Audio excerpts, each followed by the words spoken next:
प्यारे भक्तों, लक्ष्मी नारायण की कृपा पाने के लिए आपको किसी विशेष प्रकार की चीज़ें करने की आवश्यकता नहीं है। लक्ष्मी नारायण आपकी भक्ति भाव से ही प्रसन्न हो जाते हैं। और आज हम आपको एक ऐसा मंत्र सुनाने वाले हैं जिससे लक्ष्मी नारायण बहुत जल्दी प्रसन्न होते हैं। यदि आपके जीवन में रिश्तों में कड़वाहट है या फिर आपके घर में आपसी कलेश बना रहता है, पति पत्नी के संबंधों में उतार चढ़ाव बना रहता है, घर में धन की कमी के कारण सदा ही कलेश बना रहता है, तो यह मंत्र आज इन सभी परेशानियों को सदा के लिए दूर कर देगा। इस मंत्र से आपका जीवन इतना सुखी बन जाएगा कि दुख आपसे कोसों दूर रहेगा। बस आपको इस मंत्र का जाप केवल 108 बार करना है। 108 बार इस मंत्र का जाप करते ही स्वयं लक्ष्मी नारायण आप पर अपनी विशेष प्रकार की कृपा रखेंगे। यदि किसी कारणवश आप इस मंत्र का जाप करने में असमर्थ हैं तो आप इस मंत्र को केवल 108 बार अपने मोबाइल पर सुने, परंतु इस बात का विशेष ध्यान रखना, यदि आप लक्ष्मी नारायण जी को प्रसन्न करना चाहते हैं तो इस मंत्र को बीच में मत छोड़ना। तो चलिए इस मंत्र की शुरुआत करते हैं। गृहे सदा सुख शांतिर्भवतु, सर्वेषां क्लेशानाशो हरिमर्मम्। गृहे सदा सुख शांतिर्भवतु, सर्वेषां क्लेशानाशो हरिमर्मम्। गृहे सदा सुख शांतिर्भवतु, सर्वेषां क्लेशानाशो हरिमर्मम्। गृहे सदा सुख शांतिर्भवतु, सर्वेषां क्लेशानाशो हरिमर्मम्। गृहे सदा सुख शांतिर्भवतु, सर्वेषां क्लेशानाशो हरिमर्मम्। गृहे सदा सुख शांतिर्भवतु, सर्वेषां क्लेशानाशो हरिमर्मम्। गृहे सदा सुख शांतिर्भवतु, सर्वेषां क्लेशानाशो हरिमर्मम्। गृहे सदा सुख शांतिर्भवतु, सर्वेषां क्लेशानाशो हरिमर्मम्। गृहे सदा सुख शांतिर्भवतु, सर्वेषां क्लेशानाशो हरिमर्मम्। गृहे सदा सुख शांतिर्भवतु, सर्वेषां क्लेशानाशो हरिमर्मम्। गृहे सदा सुख शांतिर्भवतु, सर्वेषां क्लेशानाशो हरिमर्मम्।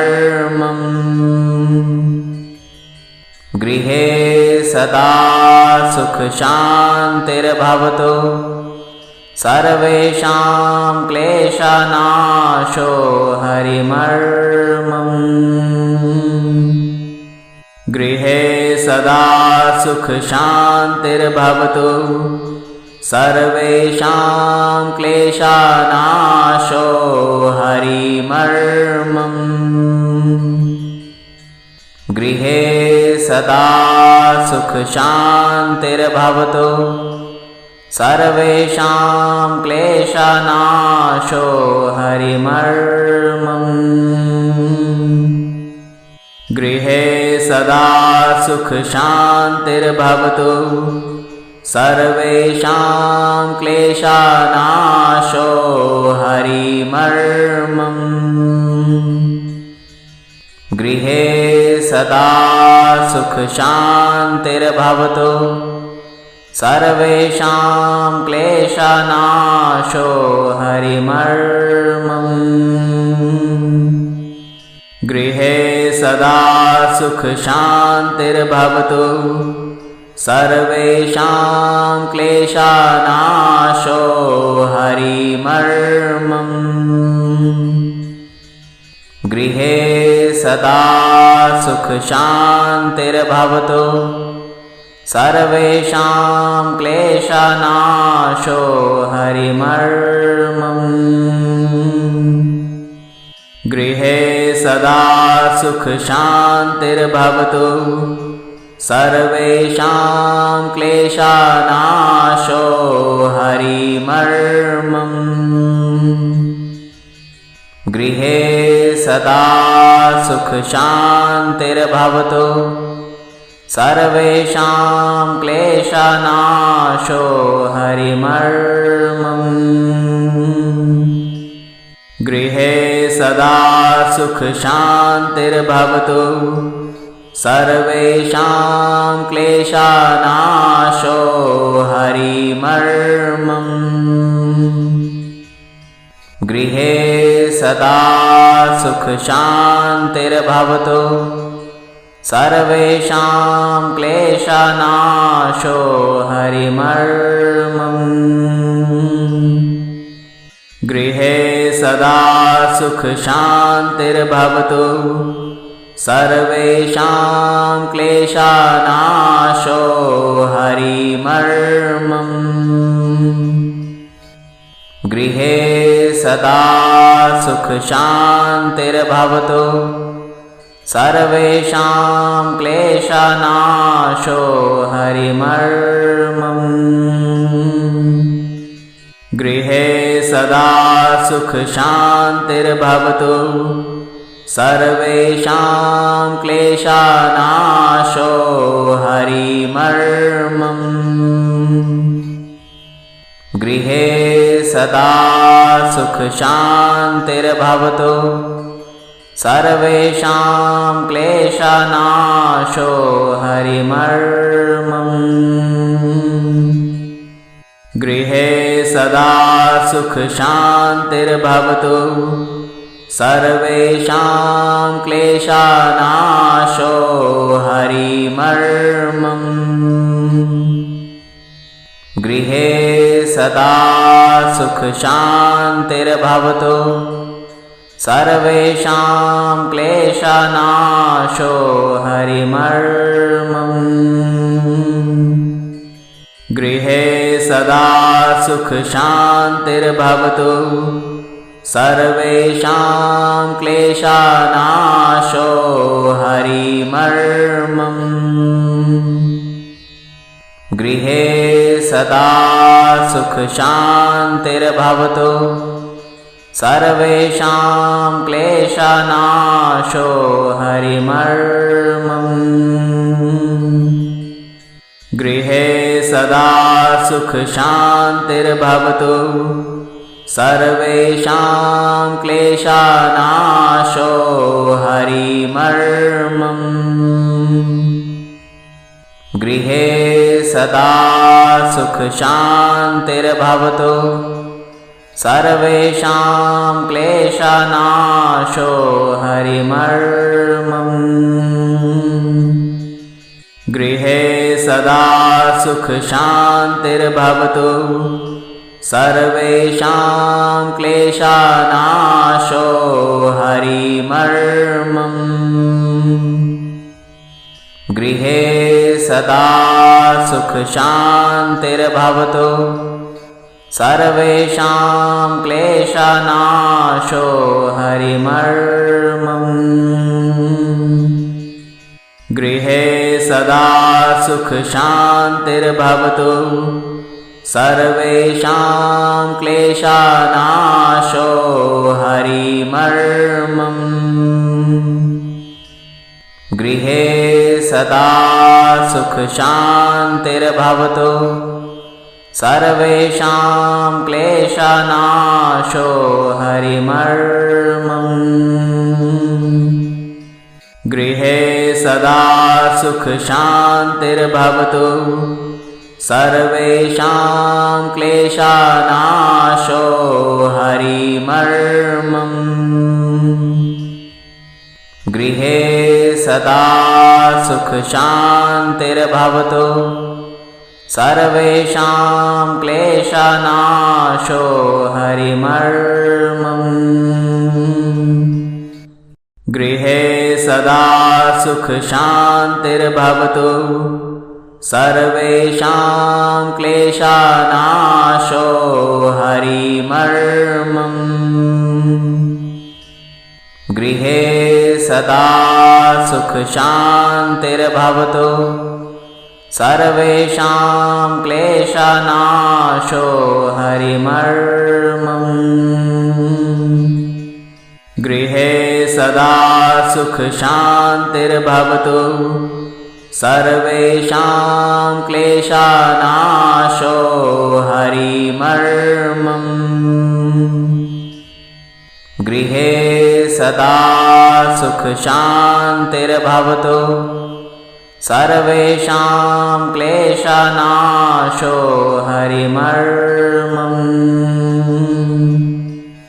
गृहे सदा सुखशान्तिर्भवतु सर्वेषां क्लेशनाशो हरिमर्मम्। गृहे सदा सुखशान्तिर्भवतु सर्वेषां क्लेशनाशो हरिमर्मम्। गृहे सदा सुखशान्तिर्भवतु सर्वेषां क्लेशनाशो हरिमर्मम्। गृहे सदा सुखशान्तिर्भवतु सर्वेषां क्लेशनाशो हरिमर्मम्। गृहे सदा सुखशान्तिर्भवतु सर्वेषां क्लेशनाशो हरिमर्मम्। गृहे सदा सुखशान्तिर्भवतु सर्वेषां क्लेशनाशो हरिमर्मम्। गृहे सदा सुखशान्तिर्भवतु सर्वेषां क्लेशनाशो हरिमर्मम्। गृहे सदा सुखशान्तिर्भवतु सर्वेषां क्लेशनाशो हरिमर्मम्। गृहे सदा सुखशान्तिर्भवतु सर्वेषां क्लेशनाशो हरिमर्मम्। गृहे सदा सुखशान्तिर्भवतु सर्वेषां क्लेशनाशो हरिमर्मम्। गृहे सदा सुखशान्तिर्भवतु सर्वेषां क्लेशनाशो हरिमर्मम्। गृहे सदा सुखशान्तिर्भवतु सर्वेषां क्लेशनाशो हरिमर्मम्। गृहे सदा सुखशान्तिर्भवतु सर्वेषां क्लेशनाशो हरिमर्मम्। गृहे सदा सुखशान्तिर्भवतु सर्वेषां क्लेशनाशो हरिमर्मम्। गृहे सदा सुखशान्तिर्भवतु सर्वेषां क्लेशनाशो हरिमर्मम्। गृहे सदा सुखशान्तिर्भवतु सर्वेषां क्लेशनाशो हरिमर्मम्। गृहे सदा सुखशान्तिर्भवतु, सर्वेषां क्लेशनाशो हरिमर्मम्। गृहे सदा सुखशान्तिर्भवतु, सर्वेषां क्लेशनाशो हरिमर्मम्। गृहे सदा सुखशान्तिर्भवतु,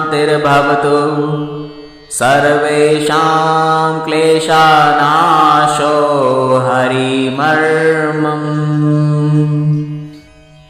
गृहे सदा सुखशान्तिर्भवतु, सर्वेषां क्लेशनाशो हरिमर्मम्। गृहे सदा सुखशान्तिर्भवतु, सर्वेषां क्लेशनाशो हरिमर्मम्। गृहे सदा सुखशान्तिर्भवतु, सर्वेषां क्लेशनाशो हरिमर्मम्।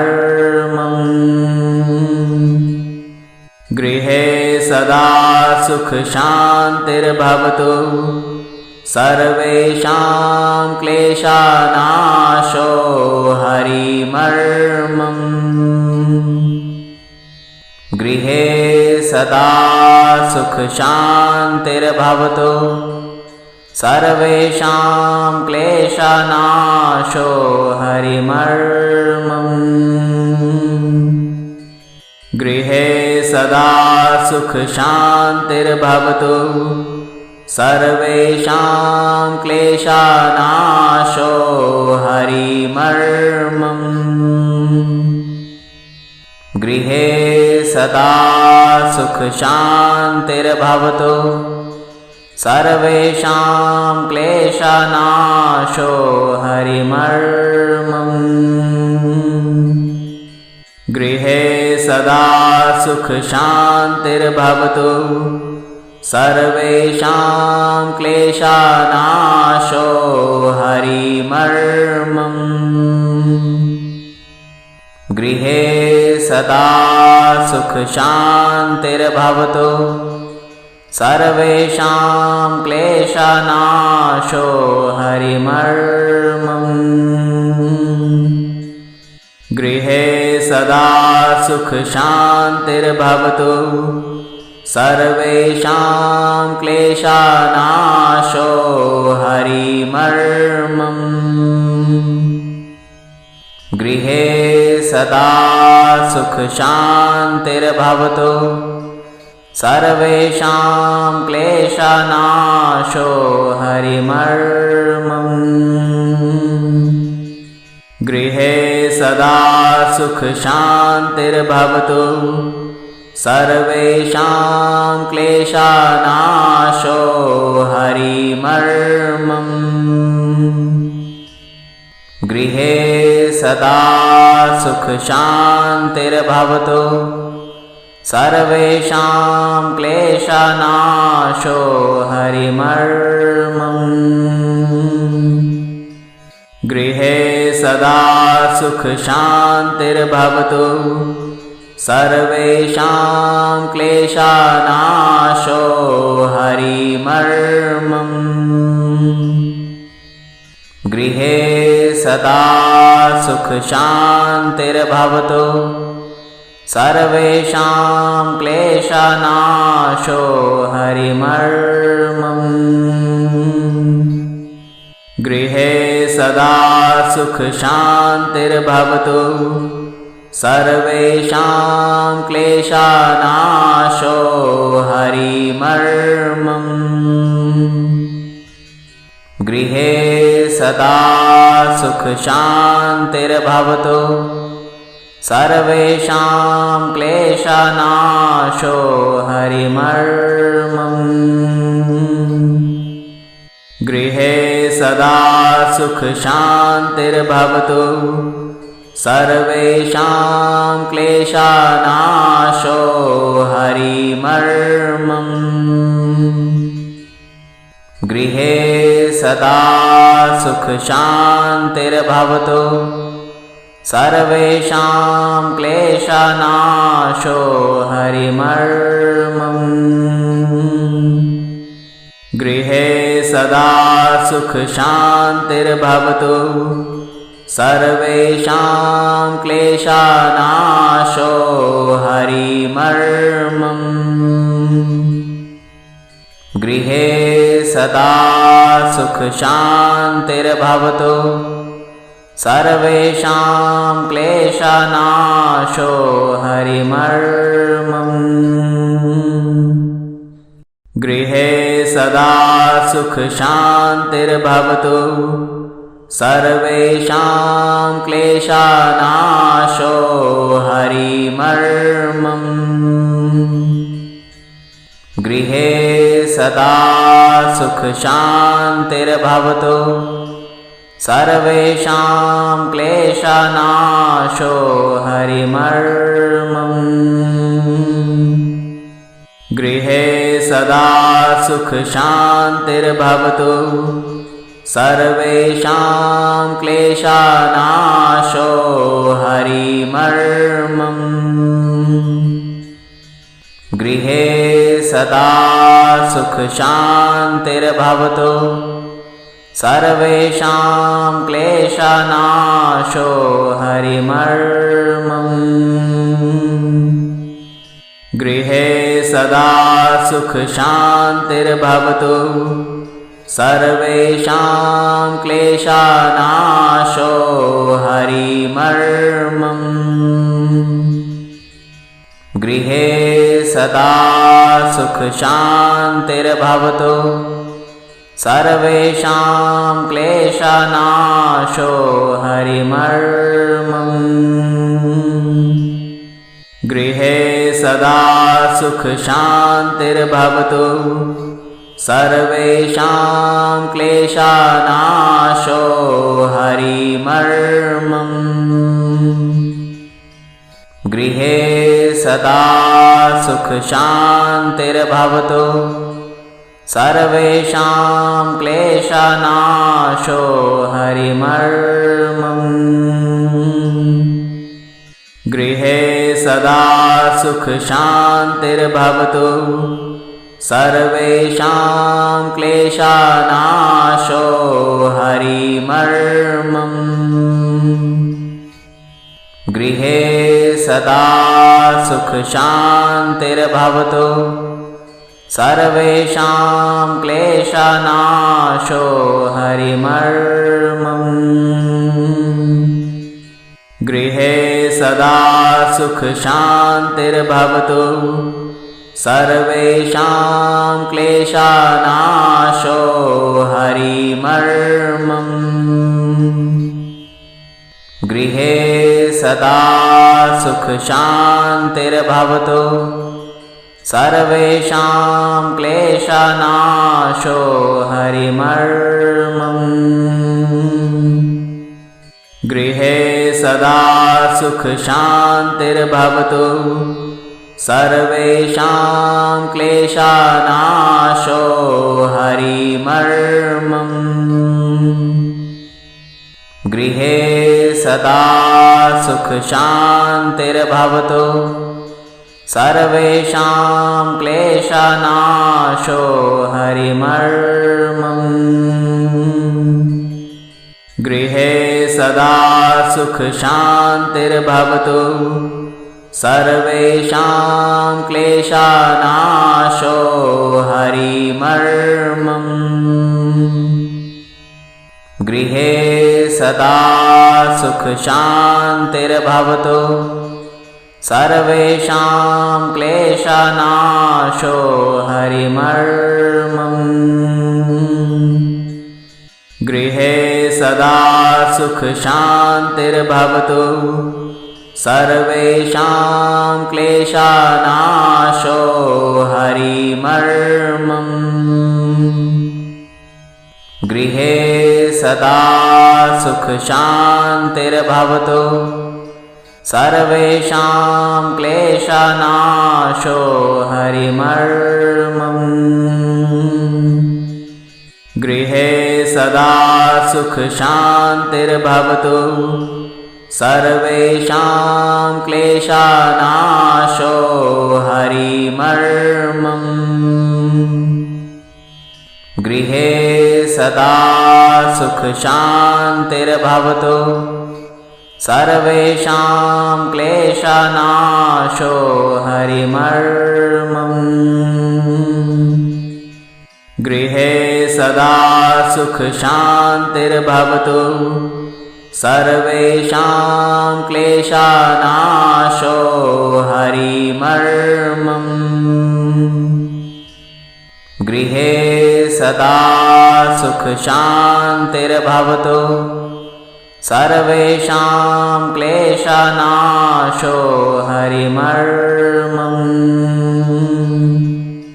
गृहे सदा सुखशान्तिर्भवतु, सर्वेषां क्लेशनाशो हरिमर्मम्। गृहे सदा सुखशान्तिर्भवतु, सर्वेषां क्लेशनाशो हरिमर्मम्। गृहे सदा सुखशान्तिर्भवतु, सर्वेषां क्लेशनाशो हरिमर्मम्। गृहे सदा सुखशान्तिर्भवतु, सर्वेषां क्लेशनाशो हरिमर्मम्।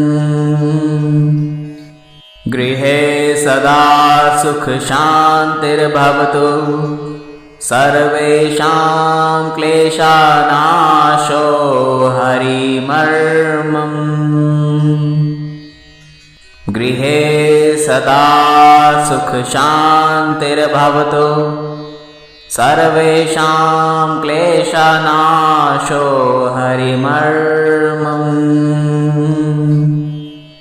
गृहे सदा सुखशान्तिर्भवतु, सर्वेषां क्लेशनाशो हरिमर्मम्। गृहे सदा सुखशान्तिर्भवतु, सर्वेषां क्लेशनाशो हरिमर्मम्। गृहे सदा सुखशान्तिर्भवतु, सर्वेषां क्लेशनाशो हरिमर्मम्। गृहे सदा सुखशान्तिर्भवतु, सर्वेषां क्लेशनाशो हरिमर्मम्।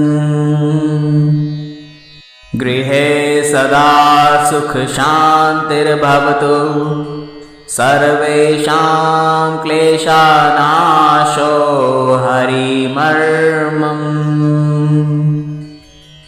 गृहे सदा सुखशान्तिर्भवतु, सर्वेषां क्लेशनाशो हरिमर्मम्।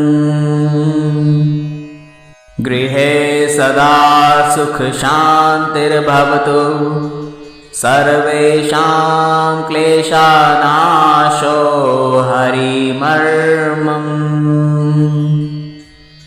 गृहे सदा सुखशान्तिर्भवतु, सर्वेषां क्लेशनाशो हरिमर्मम्। गृहे सदा सुखशान्तिर्भवतु, सर्वेषां क्लेशनाशो हरिमर्मम्। गृहे सदा सुखशान्तिर्भवतु, सर्वेषां क्लेशनाशो हरिमर्मम्। गृहे सदा सुखशान्तिर्भवतु, सर्वेषां क्लेशानाशो हरिमर्मम्। गृहे सदा सुखशान्तिर्भवतु सर्वेषां क्लेशनाशो हरिमर्मम्। गृहे सदा सुखशान्तिर्भवतु सर्वेषां क्लेशनाशो हरिमर्मम्।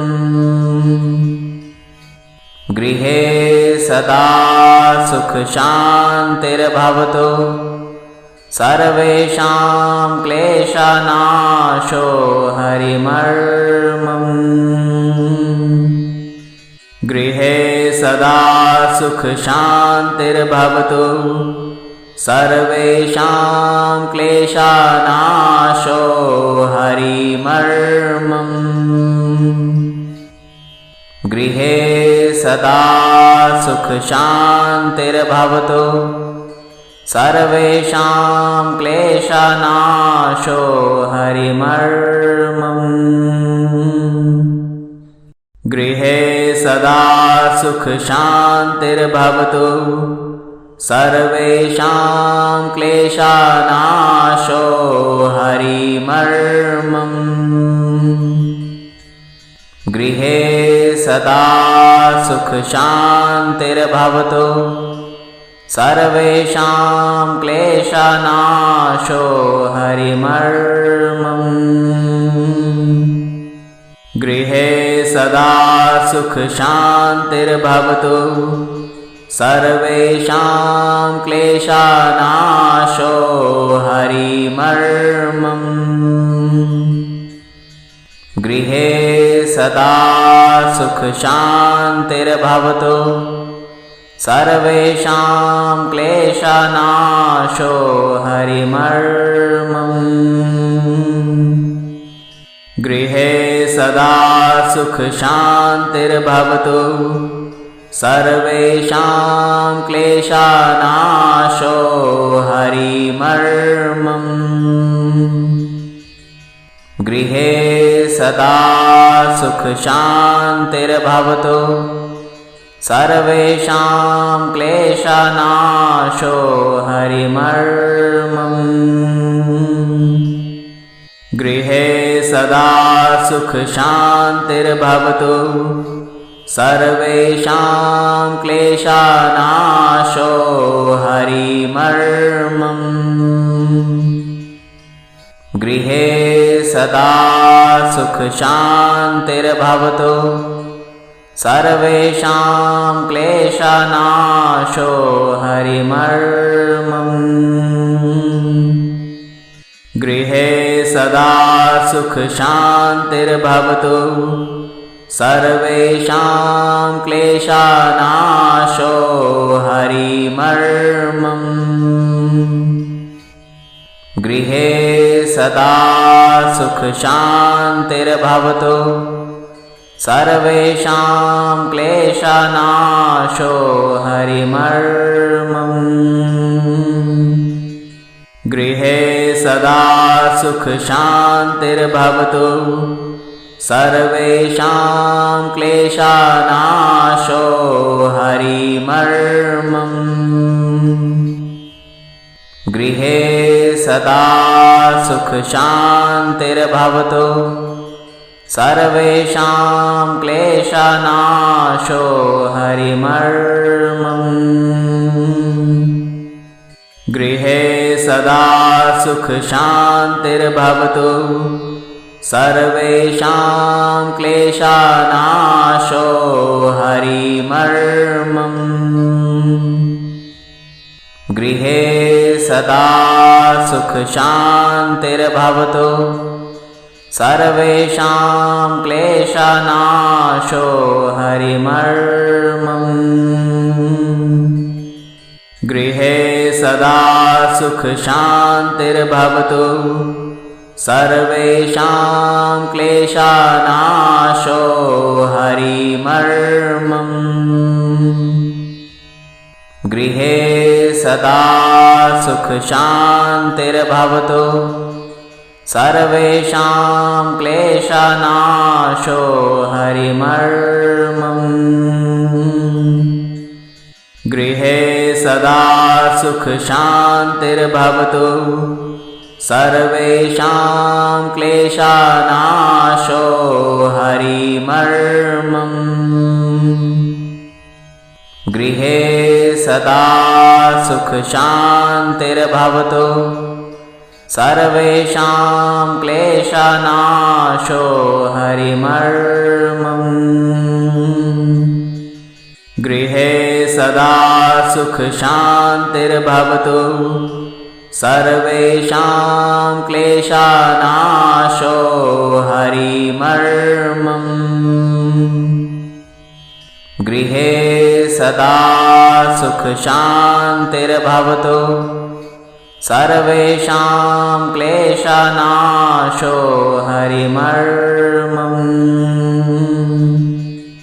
गृहे सदा सुखशान्तिर्भवतु, सर्वेषां क्लेशनाशो हरिमर्मम्। गृहे सदा सुखशान्तिर्भवतु, सर्वेषां क्लेशनाशो हरिमर्मम्। गृहे सदा सुखशान्तिर्भवतु, सर्वेषां क्लेशनाशो हरिमर्मम्। गृहे सदा सुखशान्तिर्भवतु, सर्वेषां क्लेशनाशो हरिमर्मम्। गृहे सदा सुखशान्तिर्भवतु, सर्वेषां क्लेशनाशो हरिमर्मम्। गृहे सदा सुखशान्तिर्भवतु, सर्वेषां क्लेशनाशो हरिमर्मम्। गृहे सदा सुखशान्तिर्भवतु, सर्वेषां क्लेशनाशो हरिमर्मम्। गृहे सदा सुखशान्तिर्भवतु, सर्वेषां क्लेशनाशो हरिमर्मम्।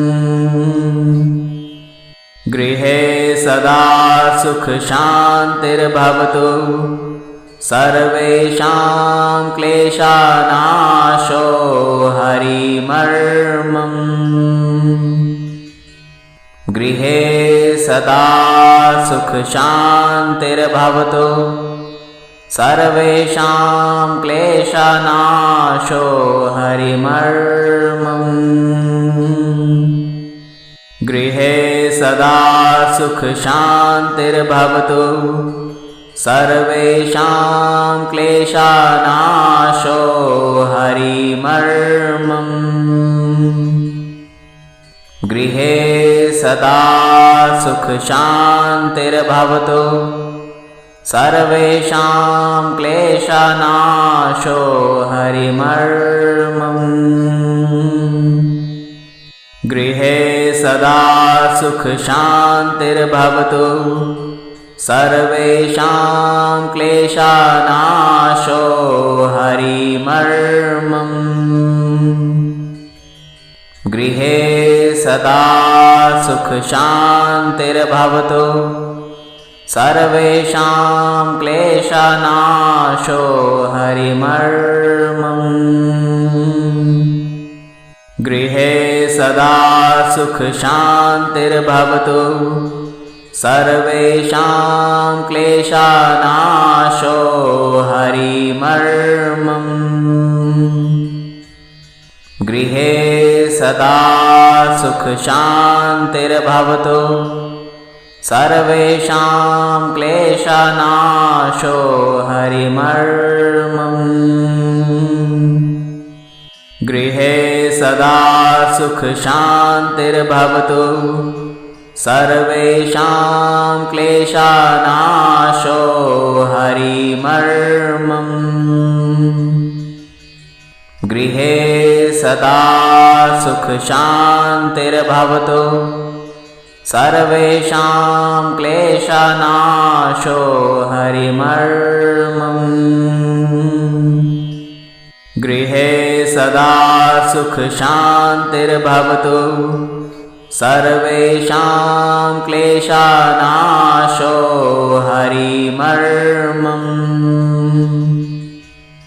गृहे सदा सुखशान्तिर्भवतु सर्वेषां क्लेशनाशो हरिमर्मम्। गृहे सदा सुखशान्तिर्भवतु सर्वेषां क्लेशनाशो हरिमर्मम्। गृहे सदा सुखशान्तिर्भवतु सर्वेषां क्लेशनाशो हरिमर्मम्। गृहे सदा सुखशान्तिर्भवतु सर्वेषां क्लेशनाशो हरिमर्मम्। गृहे सदा सुखशान्तिर्भवतु सर्वेषां क्लेशनाशो हरिमर्मम्। गृहे सदा सुखशान्तिर्भवतु सर्वेषां क्लेशनाशो हरिमर्मम्। गृहे सदा सुखशान्तिर्भवतु सर्वेषां क्लेशनाशो हरिमर्मम्। गृहे सदा सुखशान्तिर्भवतु सर्वेषां क्लेशनाशो हरिमर्मम्। गृहे सदा सुखशान्तिर्भवतु सर्वेषां क्लेशनाशो हरिमर्मम्। गृहे सदा सुखशान्तिर्भवतु सर्वेषां क्लेशनाशो हरिमर्मम्। गृहे सदा सुखशान्तिर्भवतु सर्वेषां क्लेशनाशो हरिमर्मम्। गृहे सदा सुखशान्तिर्भवतु सर्वेषां क्लेशनाशो हरिमर्मम्। गृहे सदा सुखशान्तिर्भवतु सर्वेषां क्लेशनाशो हरिमर्मम्। गृहे सदा सुखशान्तिर्भवतु सर्वेषां क्लेशनाशो हरिमर्मम्। गृहे सदा सुखशान्तिर्भवतु सर्वेषां क्लेशनाशो हरिमर्मम्। गृहे सदा सुखशान्तिर्भवतु सर्वेषां क्लेशनाशो हरिमर्मम्। गृहे सदा सुखशान्तिर्भवतु सर्वेषां क्लेशनाशो हरिमर्मम्। गृहे सदा सुखशान्तिर्भवतु सर्वेषां क्लेशनाशो हरिमर्मम्। गृहे सदा सुखशान्तिर्भवतु सर्वेषां क्लेशनाशो हरिमर्मम्। गृहे सदा सुखशान्तिर्भवतु सर्वेषां क्लेशनाशो हरिमर्मम्। गृहे सदा सुखशान्तिर्भवतु सर्वेषां क्लेशनाशो हरिमर्मम्। गृहे सदा सुखशान्तिर्भवतु सर्वेषां क्लेशनाशो हरिमर्मम्। गृहे सदा सुखशान्तिर्भवतु सर्वेषां क्लेशनाशो हरिमर्मम्। गृहे सदा सुखशान्तिर्भवतु सर्वेषां क्लेशनाशो हरिमर्मम्। गृहे सदा सुखशान्तिर्भवतु सर्वेषां क्लेशनाशो हरिमर्मम्। गृहे सदा सुखशान्तिर्भवतु सर्वेषां क्लेशनाशो हरिमर्मम्। गृहे सदा सुखशान्तिर्भवतु सर्वेषां क्लेशनाशो हरिमर्मम्। गृहे सदा सुखशान्तिर्भवतु सर्वेषां क्लेशनाशो हरिमर्मम्। गृहे सदा सुखशान्तिर्भवतु सर्वेषां क्लेशनाशो हरिमर्मम्।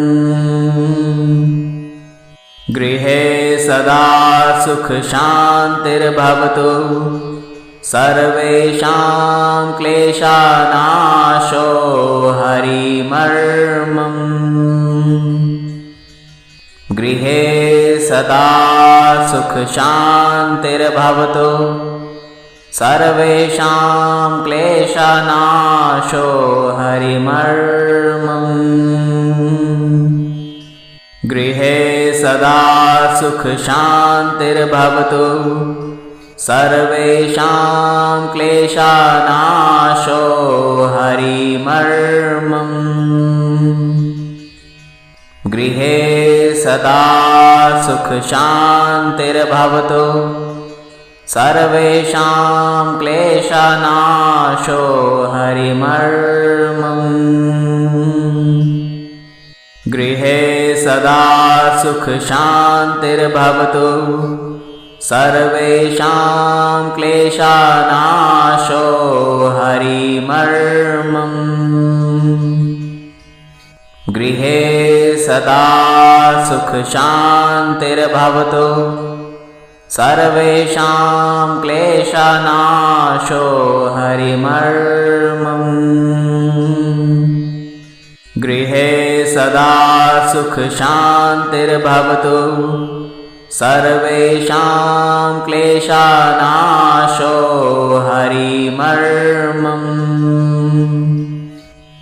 गृहे सदा सुखशान्तिर्भवतु सर्वेषां क्लेशनाशो हरिमर्मम्। गृहे सदा सुखशान्तिर्भवतु सर्वेषां क्लेशनाशो हरिमर्मम्। गृहे सदा सुखशान्तिर्भवतु सर्वेषां क्लेशनाशो हरिमर्मम्। गृहे सदा सुखशान्तिर्भवतु सर्वेषां क्लेशनाशो हरिमर्मम्। गृहे सदा सुखशान्तिर्भवतु सर्वेषां क्लेशनाशो हरिमर्मम्। गृहे सदा सुखशान्तिर्भवतु सर्वेषां क्लेशनाशो हरिमर्मम्। गृहे सदा सुखशान्तिर्भवतु सर्वेषां क्लेशनाशो हरिमर्मम्। गृहे सदा सुखशान्तिर्भवतु सर्वेषां क्लेशनाशो हरिमर्मम्। गृहे सदा सुखशान्तिर्भवतु सर्वेषां क्लेशनाशो हरिमर्मम्। गृहे सदा सुखशान्तिर्भवतु सर्वेषां क्लेशनाशो हरिमर्मम्। गृहे सदा सुखशान्तिर्भवतु सर्वेषां क्लेशनाशो हरिमर्मम्। गृहे सदा सुखशान्तिर्भवतु सर्वेषां क्लेशनाशो हरिमर्मम्। गृहे सदा सुखशान्तिर्भवतु सर्वेषां क्लेशनाशो हरिमर्मम्। गृहे सदा सुखशान्तिर्भवतु सर्वेषां क्लेशनाशो हरिमर्मम्। गृहे सदा सुखशान्तिर्भवतु सर्वेषां क्लेशनाशो हरिमर्मम्। गृहे सदा सुखशान्तिर्भवतु सर्वेषां क्लेशनाशो हरिमर्मम्। गृहे सदा सुखशान्तिर्भवतु सर्वेषां क्लेशनाशो हरिमर्मम्। गृहे सदा सुखशान्तिर्भवतु सर्वेषां क्लेशनाशो हरिमर्मम्। गृहे सदा सुखशान्तिर्भवतु सर्वेषां क्लेशनाशो हरिमर्मम्। गृहे सदा सुखशान्तिर्भवतु सर्वेषां क्लेशनाशो हरिमर्मम्। गृहे सदा सुखशान्तिर्भवतु सर्वेषां क्लेशनाशो हरिमर्मम्। गृहे सदा सुखशान्तिर्भवतु सर्वेषां क्लेशनाशो हरिमर्मम्। गृहे सदा सुखशान्तिर्भवतु सर्वेषां क्लेशनाशो हरिमर्मम्। गृहे सदा सुखशान्तिर्भवतु सर्वेषां क्लेशनाशो हरिमर्मम्। गृहे सदा सुख शान्तिर्भवतु सर्वेषां क्लेशनाशो हरिमर्मम् गृहे सदा सुख शान्तिर्भवतु सर्वेषां क्लेशनाशो हरिमर्मम् गृहे सदा सुख शान्तिर्भवतु सर्वेषां क्लेशनाशो हरिमर्मम् गृहे सदा सुख शान्तिर्भवतु सर्वेषां क्लेशनाशो हरिमर्मम् गृहे सदा सुख शान्तिर्भवतु सर्वेषां क्लेशनाशो हरिमर्मम् गृहे सदा सुख शान्तिर्भवतु सर्वेषां क्लेशनाशो हरिमर्मम्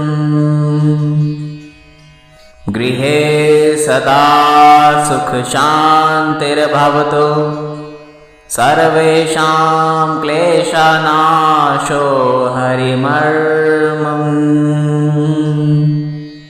गृहे सदा सुख शान्तिर्भवतु सर्वेषां क्लेशनाशो हरिमर्मम्